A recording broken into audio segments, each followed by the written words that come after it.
Hi guys, napuntahan nyo na ba ang biggest indoor playground ng Rizal dito sa Antipolo? Located ito sa tabi ng New Market Antipolo at tapat lang siya ng Robinsons Mall Antipolo. Open sila ng 11 AM to 9 PM on weekdays at 11 AM to 10 PM naman pag weekends at holidays.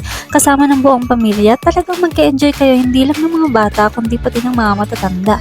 Meron ditong videoke room, tsak na mag-enjoy si mommy, billiards na mag-enjoy naman si daddy, bump cars, wall climbing, super slide, darts, basketball, soccer ball, archery, at marami pang iba.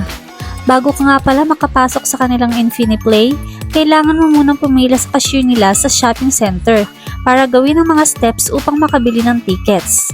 Doon ay mag-fill out ka ng form at saka ka magbabayad ng ticket kung ilan kayo. Sa mga bata nga pala ay libre na para sa mga 120 cm pababa ang height nila. Para sa price list, ito at ipinost ko na. Screenshot nyo na lang. Open sila on weekdays and weekends. Asahan nyo na magkaiba ang rates niyan. Magkaka-discount din pala kayo guys kung mag-avail kayo ng membership card nila worth 100 pesos lang. Magagamit nyo na siya as earning points at discounts every time bibili kayo sa shopping center nila. Pagtabili nyo nga pala ng ticket ay kailangan nandun din ng mga kasama mo para ikabit ang wristband nila na may QR code gaya nito para malagyan ng stamp ang bawat kamay na merong wristband. At pagkatapos mo sa step na yun, pumunta na kayo sa package counter paglabas ng shopping center dahil kailangan nyo mag-change ng sleeper at iiwan ang mga suot nyong shoes doon. Take note nga pala, need nyo din ito hubarin pag andun na kayo sa loob ng Infiniplay. Kaya make sure meron kayong dalang socks. Much better ay may anti-slip sa ilalim para hindi kayo madudulas kakatakbo. Pero don't worry, dahil may mabibilhan naman na socks dito in case na wala kayong dala. At dito nga, sa exciting part, bago kayo makapasok ay mag-scan muna kayo ng QR code na nasa wristband nyo at sa kanya iiwan ang mga slipper na suot nyo. Lahat ng nakikita nyo ay hindi lang pambata kundi pwede din sa mga matatanda. Kaya mag-e-enjoy talaga kayong lahat. Kayo na lang talaga magsasawa sa kakalaro.